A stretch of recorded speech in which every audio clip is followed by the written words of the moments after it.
I hope that you will indulge me in a little morning chit chat or a thought vomit because I feel very strongly that I need that right now.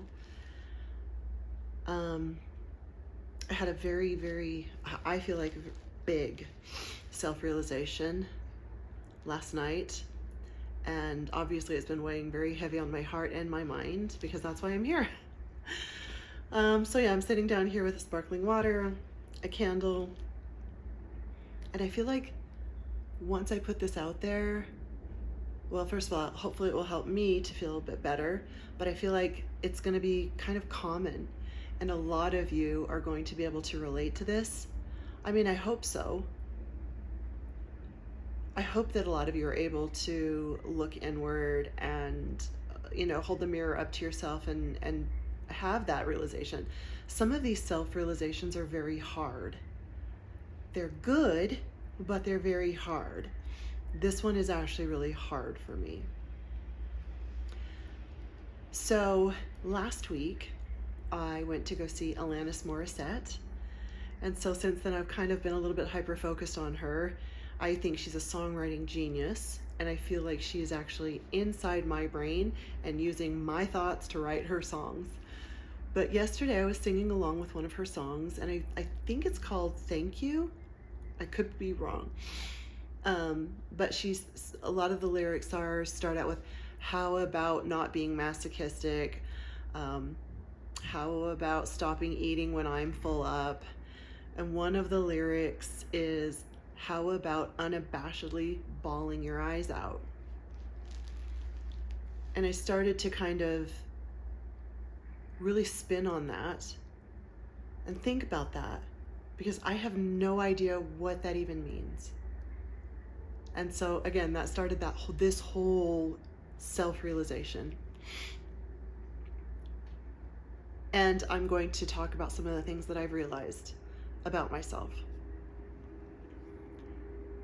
I have to go back to my childhood. This is programming that I was raised with my entire life, and it comes from my mother. We were raised to be very stoic. We were raised that a lot of normal emotions are not allowed or okay. So we were not allowed to be sad or angry or jealous. Those were very self-centered emotions and just not allowed. We were not allowed to think about ourselves. We were not allowed to ask for things, like ask physically for things or emotional things. We were lucky to have the things that we had. So my entire life, this is just the programming. And now that I'm older, looking back, in my teenage years, my mother was very unhappy in her own life. So she was not home, hardly at all. She did not want to be there. So that forced myself and my younger sister to parent my younger brother as well as my nieces. So we were just forced to be grown. Even though we had not been parented, we were parents. So I'm learning to reparent myself now as an adult. But so this is a behavior that I have had my entire life. And I realize now that especially, almost 5 years ago is when my divorce happened.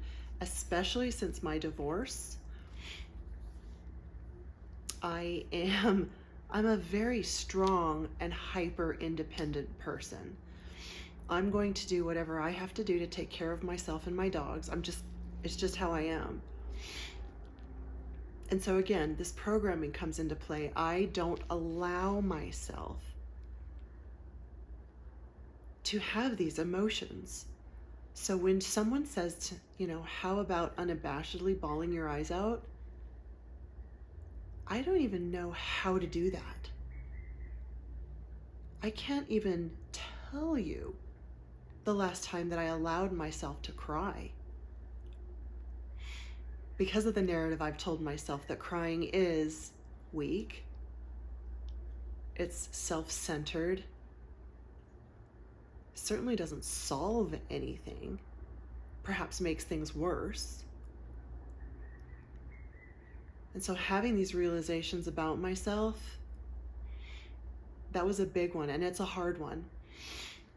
I know I've talked previously about how I've been working on some somatic yoga.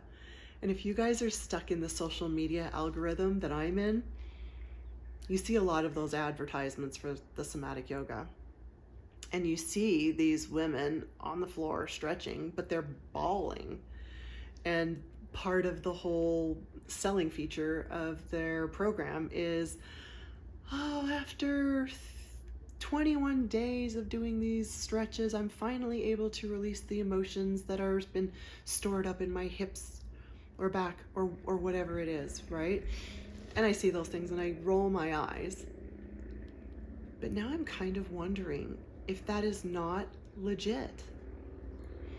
You guys have heard me complain about all of these physical pains that I have. I wonder if that's not partially what is going on, that I am not able to release these emotions.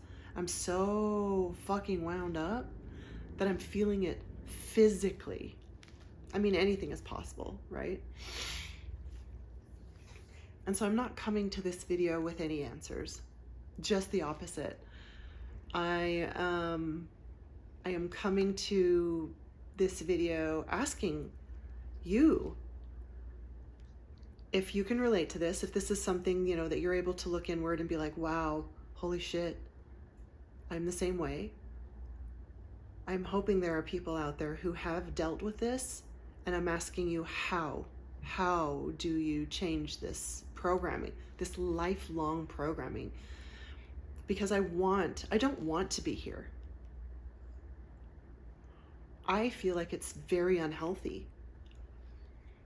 So I am coming to you for advice, tips, and tricks on how I can get out of this lifelong cycle that I am in. This is a big one. This is a hard one. But I feel like once I work through it, it's going to be another one of those really life-changing things. And another thing that I spun on last night is I'm so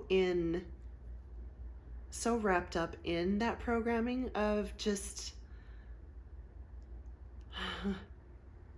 survival mode that we definitely give others so much grace and empathy. Why can I not give that to myself? Why? It's like it's not allowed. See, it's really, this is a tough one for me. I can at least recognize it now and look at it, and I'm coming to hopefully you guys for some suggestions on how to get out of it, because I don't want to be here. Anyway, thank you for allowing me to get this out of my head, and I do feel better. And I'm hoping that there are lots of people out there who can relate, and that we can start a conversation maybe in the comments below and help each other, help ourselves. All right, you guys, thank you. I got to take the dogs out. That's why he was up here telling me is that he's got to go. But I hope you have a great day. I appreciate you. I love you. And I will talk to you really, really soon.